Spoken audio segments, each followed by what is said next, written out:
اور معرفت اللہ کس کو عطا کرتا ہے؟ سب سے پہلے پیغمبر کو، کہ وہ ایک ایک چیز کا حال جانتا ہے کہ کس کے پاس بیٹھنے کا فائدہ، کس کو دیکھنے کا بھی عذاب۔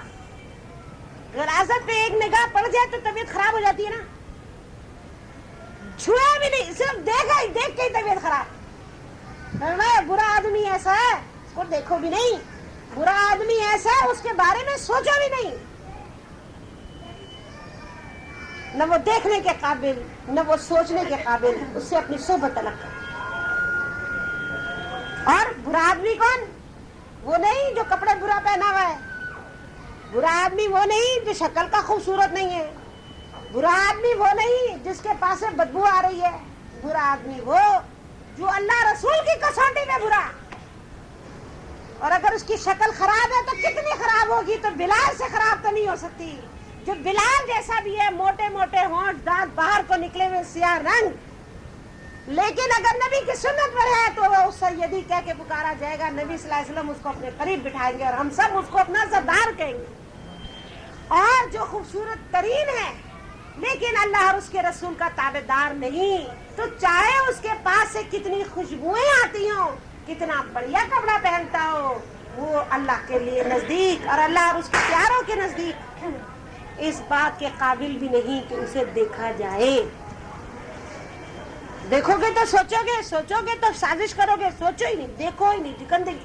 جیسے کبھی تم گھر کے گندا کونا نہیں دیکھو تو تمہیں خیال ہی نہیں آتا نا، اور جو تم دیکھ لو تمہارا دل چاہتا ہے پکڑ کے ابھی صاف کر دو۔ یہی ہے کہ جو برے لوگ ہیں ہمارا ان سے کیا واسطہ، وہ اپنی جگہ ٹھیک ہے، ہم اپنی جگہ ٹھیک ہے، نہ ان کی عادت ہم سے ملتی ہے نہ ہماری عادت ان سے ملتی ہے۔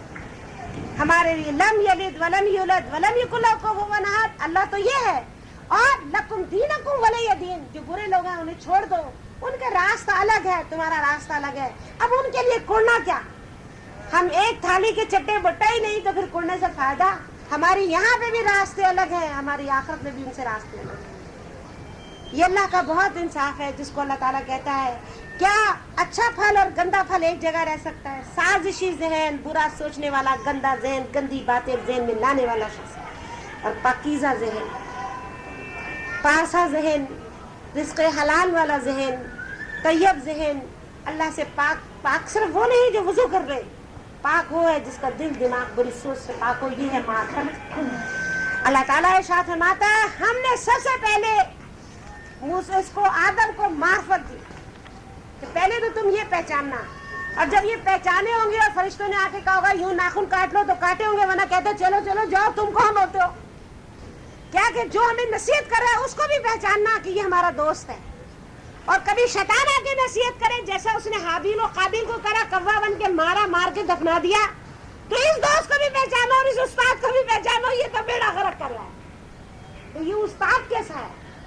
تو برائی کو سکھانے والے بھی استاد ہیں، بھلائی کو سکھانے والے بھی استاد ہیں۔ تمہارے اندر معرفت کی نگاہ ہونی چاہیے کہ تم کس کے دامن سے وابستہ ہو۔ اب تمہارے پاس کون سا چشمہ ہے جس سے تم دوست اور دشمن کو پہچانو؟ اس کا سب سے بڑا چشمہ یہ ہے کہ لا الہ الا اللہ محمد رسول اللہ، ہم اللہ تیرے ہو گئے، تو ہمارا ہو جا۔ تم اپنے آپ کو برائی سے پاک کرے جاؤ، جو تمہارا جیسا نہیں ہوگا وہ تمہارے ساتھ رہے گا ہی نہیں۔ کچھ دنوں بعد تم نے دیکھا ہوگا بعض بہت پیارے دوست ہوتے کچھ دنوں بعد الگ ہو جاتے، کیوں؟ عادتیں نہیں ملتی، فطرتیں نہیں ملتی۔ اتنے پکے دوست ہوں گے کہ ایک نوالا وہ کھائے گا تو ایک نوالا وہ کھائے گا، لیکن چند دنوں میں یہ دوستی ختم ہو جائے گی، پائیدار نہیں۔ کیوں؟ فطرت میں۔ بعض میاں بیوی میں دیکھو شروع میں اتنی محبت ہوگی، بعد میں دونوں ایک دوسرے کی شکل سے نفرت کریں گے۔ یہ بھی کہ دونوں کی فطرت الگ تھی نا، ملیں گے کبھی نہیں مل سکتے۔ بعض بہنوں کو دیکھو اتنی جڑی رہیں گی کیونکہ ان کی فطرتیں ملتی ہیں۔ بعض ٹوئنس بہنوں کو دیکھو جو جڑواں بہنیں ہوتی ہیں، ان کی عادتیں، فطرتیں، کیونکہ جو جیسا ہوتا ہے وہ اسی کے پاس بیٹھ کے خوش ہوگا۔ جیسے مثال کے طور پر تمہاری غیبت کی عادت نہیں ہے، تمہیں غیبت والے کے پاس بٹھا دیا جائے نا، تمہارا دل پریشان ہو جائے گا، تمہارا دل لگے گا نہیں، دل گھبرائے گا کہ نہیں کوئی اور بات کرے۔ اچھا، اور اگر تمہیں غیبت کی عادت ہے، خدا نہ کرے، تو تم ہیر پھیر کے کہو گی اور سناؤ اس کا کیا حال ہے، اور سناؤ اس کا کیا حال ہے، اور جب تک تم اس کو اسٹارٹ نہ کروا دو گی تمہیں چین ہی نہیں آئے گا۔